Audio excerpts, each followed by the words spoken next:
Guys আমি এখান থেকে সরাসরি মেসেঞ্জার অ্যাপ্লিকেশনটিকে ওপেন করলাম। দেন এখান থেকে যে কোনো একটি কনভারসেশন আমি এখান থেকে ওপেন করে নিচ্ছি। তো ওপেন করে নেওয়ার পর আমি এখান থেকে যে কোনো একটি টেক্সটকে আমি এখান থেকে ট্যাপ করে ধরে রাখবো। তো ট্যাপ করে ধরে রাখার পর এই যে দেখতে পাচ্ছেন এখানে কিন্তু নতুন একটি অপশন যুক্ত হয়ে গেছে পিন নামে। আসসালামু আলাইকুম এভরিওয়ান, চলে আসলাম মেসেঞ্জারের নতুন একটি আপডেট নিয়ে, যেটা হচ্ছে গিয়ে পিন অপশন। মেসেঞ্জারে কিন্তু নতুন একটি অপশন যুক্ত হয়ে গেছে পিন অপশন নামে। এখন কথা হচ্ছে আমরা এই পিন অপশনটা দিয়ে কী করতে পারি বা কী কী সুবিধা রয়েছে এই পিন অপশনটার মধ্যে। যদি আপনি একজন মেসেঞ্জার ইউজারকারী হয়ে থাকেন সেক্ষেত্রে আমি আপনাকে বলবো অবশ্যই ভিডিওটা আপনি কন্টিনিউ ওয়াচ করবেন। সেক্ষেত্রে আপনি জানতে পারবেন আপনি পিন অপশনটা দিয়ে কী করবেন বা কী কী সুবিধা রয়েছে। সো ভিডিওটা অবশ্যই কন্টিনিউ ওয়াচ করবেন অ্যান্ড ভিডিওতে অবশ্যই একটি লাইক দিয়ে দেবেন।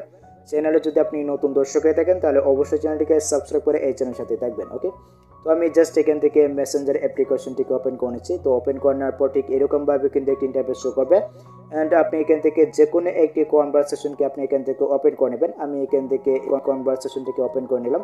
তো ওপেন করে নেওয়ার পর দেখতে পাচ্ছেন এখানে কিন্তু ট্যাক্স রয়েছে। আপনি চাইলে কিন্তু ট্যাক্স বা ফটো কিন্তু আপনি এখান থেকে চাইলে পিন করে রাখতে পারবেন। এর জন্য আপনি জাস্ট এখান থেকে ট্যাপ করে ধরে রাখবেন এই ট্যাক্সে। আপনি জাস্ট এখানে ট্যাপ করে ধরার পর দেখতে পাচ্ছেন এখানে কিন্তু পিন নামে কিন্তু একটি অপশন চলে আসে। আমি যদি জাস্ট এখান থেকে পিন অপশনে একটা ক্লিক করে দেই সেক্ষেত্রে দেখুন এই ট্যাক্সটা কিন্তু পিন হয়ে গেছে। তো এইভাবে চাইলে কিন্তু আপনার যে কোনো প্রকার গুরুত্বপূর্ণ ট্যাক্স বা গুরুত্বপূর্ণ ফটো কিন্তু আপনি পিন করে রাখতে পারবেন অ্যান্ড আপনার যখন প্রয়োজন পড়বে তখন কিন্তু আপনি এগুলো কিন্তু দেখতে পাবেন। অনেক সময় দেখা যায় যে আমরা যদি কোনো প্রকার ট্যাক্স কাউকে করে এবং কোনো প্রকার ফটো যদি আমরা কাউকে মেসেঞ্জারে সেন্ড করি সেক্ষেত্রে আমরা ওইগুলো যদি পিন করে রাখতে পারি অ্যান্ড আমাদের যখন প্রয়োজন পড়বে তখন কিন্তু আমরা এগুলোকে দেখতে পাবো।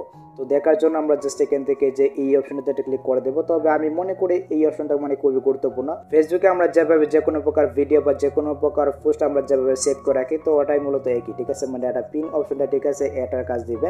মানে আমরা কিন্তু যে কোনো প্রকার টেক্সট বা যে কোনো প্রকার ফটো কিন্তু আমরা সেভ করে রাখতে পারবো মেসেঞ্জারে অ্যান্ড আমাদের যখন মন যাবে তখনই কিন্তু আমরা এগুলো কিন্তু চেক আউট করে নিতে পারবো। তো এই জন্য দেখতে পাচ্ছেন এখানে কিন্তু রয়েছে ভিউ পিনেড মেসেজ নামে কিন্তু একটা অপশন রয়েছে। আমরা জাস্ট এখানে একটা ক্লিক করে দেবো। তো এইখানে একটা ক্লিক করে দেওয়ার পর আমি যে টেক্সটটাকে আমি পিন করেছিলাম ওই টেক্সটটা কিন্তু এখানে চলে আসবে, দেখতে পাচ্ছেন।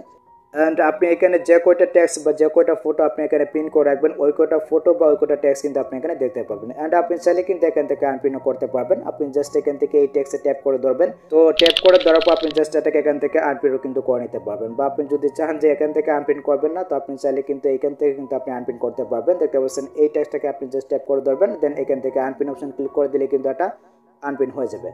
তো মেসেঞ্জারে এই ছোটোখাটো আপডেটটা কিন্তু আমার কাছে অনেকটাই কিন্তু ভালো লাগছে। আমরা যদি যে কোনো প্রকার গুরুত্বপূর্ণ কথা বা গুরুত্বপূর্ণ ফটো যদি আমরা কাউকে সেন্ড করি ওইগুলো কিন্তু আমরা পিন করে রাখতে পারবো। এক্ষেত্রে আমাদের যখন প্রয়োজন পড়বে তখনই কিন্তু আমরা এগুলো কিন্তু দেখতে পারবো পিন অপশনটার মধ্যে। অ্যান্ড এই আপডেটটা আপনার কাছে কেমন লাগছে সেটা অবশ্যই কমেন্ট বক্সে জেনে দেবেন। আর এখানে আরেকটা কথা, অনেকে বলতে পারেন যে ভাই এই পিন অপশনটা কিন্তু আমি এখনও পাইনি। সো আপনি যদি না পান সেক্ষেত্রে আপনি জাস্ট এখান থেকে আপনার ফোনের যে প্লে স্টোর রয়েছে আপনি জাস্ট এখান থেকে প্লে স্টোরে চলে আসুন। দেন এখান থেকে আপনি টাইপ করুন মেসেঞ্জার লিখে, দেন এখান থেকে আপনার মেসেঞ্জার অ্যাপ্লিকেশনটিকে আপনি এখান থেকে আপডেট করে নেবেন, তাহলে কিন্তু আপনি পিন অপশনটা কিন্তু পেয়ে যাবেন। সো ভিডিওটা এই পর্যন্ত। আই হ্যাভ গাইস এই ভিডিওটা আপনাদের অনেক উপকার হচ্ছে গাইস। যদি ভিডিওটা আপনার কাছে একটু হেল্পফুল মনে হয় তাহলে অবশ্যই ভিডিওতে একটি লাইক দিয়ে দেবেন অ্যান্ড কমেন্ট করে আপনার মূল্যবান মতামত অবশ্যই জানিয়ে দিতে বলবেন না। সো দেখা হচ্ছে পরবর্তী নেক্সট কোনো ভিডিওতে। Good bye.